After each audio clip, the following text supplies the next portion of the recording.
Olá, meu nome é Iltemar Júnior, eu sou seminarista pela Segunda Igreja Batista em Goiânia e eu conheci a organização Embaixadores do Rei aos meus 11 anos de idade.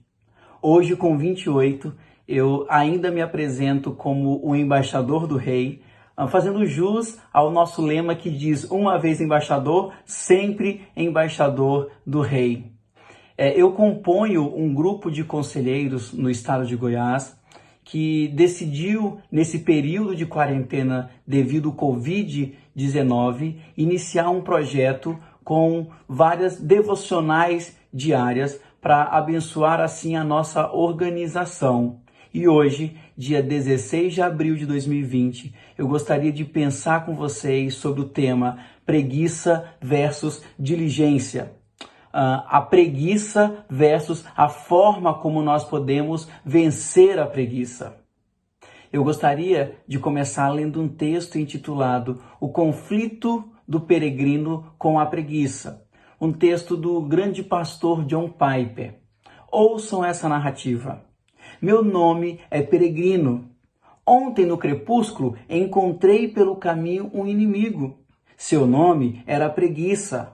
Ela tentou me atrair como uma mariposa exausta para suas chamas.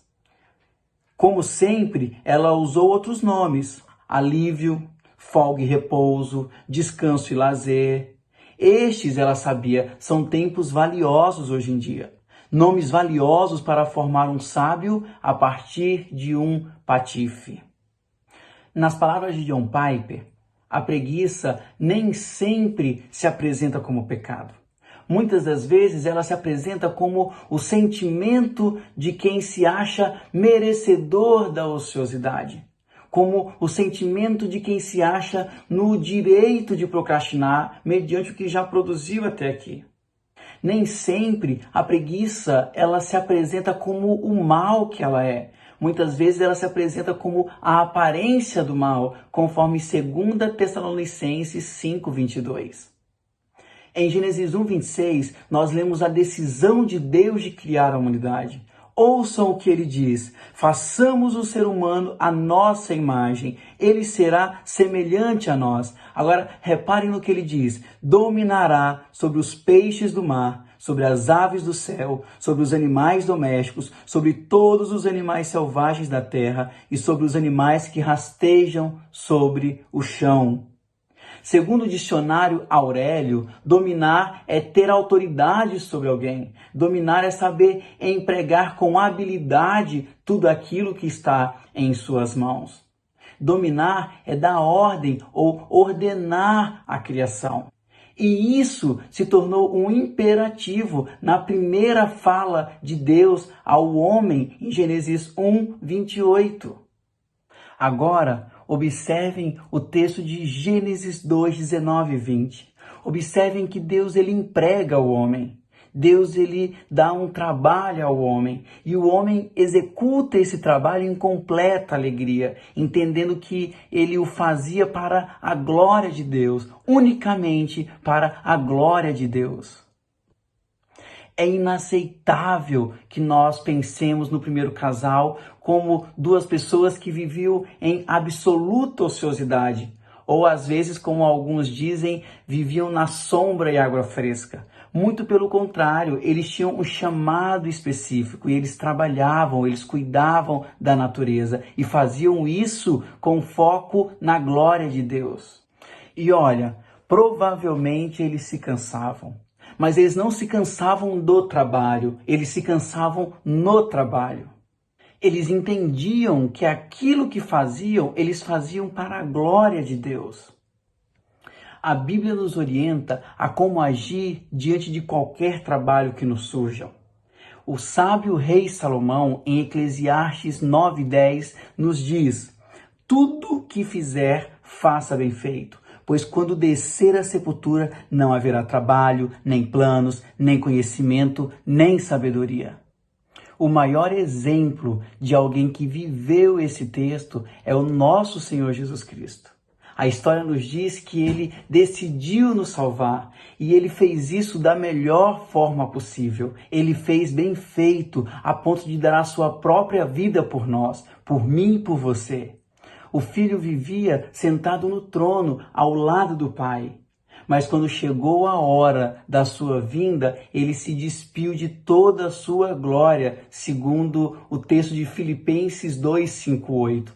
Ele se tornou servo a ponto de lavar os pés dos discípulos. Ele se tornou servo a ponto de morrer por mim e por você, morrer em nosso lugar, se tornando nosso substituto na cruz, segundo o texto de Romanos 5, 12 a 19. Quando nós olhamos para Cristo no Getsemane, nós vemos um homem que já sofria as dores que o esperava, mas mesmo assim ele não desistiu. Mesmo assim, ele não procrastinou. Antes, ele assumiu a tarefa que ele havia proposto a fazer. Cristo foi diligente. Ele fez tudo para a glória de Deus. João 1,14 deixa isso claro. E todos nós somos convidados a também vivermos para a glória de Deus. Então, embaixador do Rei, não perca tempo.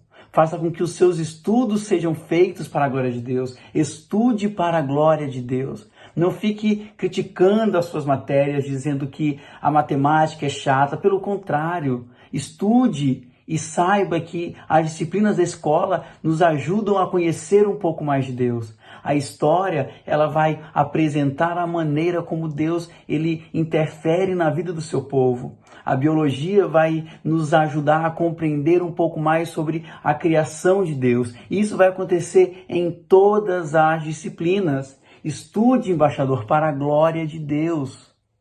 Mas, embaixador, que fique claro que o estudo não é a única coisa que Deus espera de você.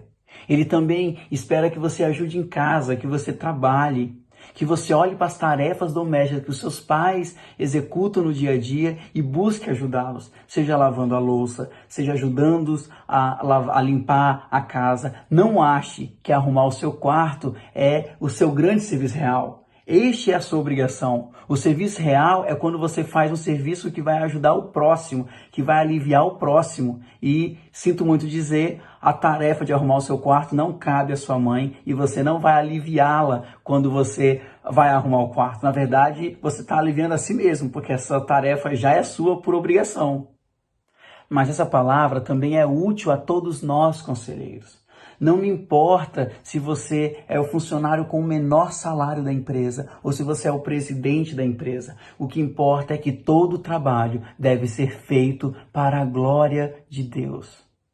Para concluir, se nós somos embaixadores do Rei e representamos Jesus Cristo aqui na terra, devemos pensar no nosso trabalho como uma forma de proclamar o verdadeiro Evangelho, o Evangelho de Cristo. Então, não perca tempo. Enquanto você trabalha, enquanto você estuda, enquanto você desenvolve qualquer tipo de tarefa em sua vida, você precisa proclamar o Evangelho. Dessa maneira, você vai estar trabalhando para a glória de Deus. Você vai estar executando qualquer tipo de tarefa para a glória de Deus. E assim eu encerro o estudo do dia 16 de abril de 2020. Desejoso que Deus os abençoe com graça e paz. Convido vocês também a fazerem uma oração, pedindo que Deus tire de vocês qualquer tipo de preguiça ou qualquer tipo de desculpa, que nada mais é do que a própria preguiça, e encha vocês com diligência, principalmente a diligência ao serviço cristão. A diligência que levará tanto a mim quanto a você a pregar o verdadeiro evangelho a todas as pessoas. Bem, até amanhã com o próximo conselheiro que vai continuar com os nossos estudos devocionais de quarentena. Que Deus os abençoe.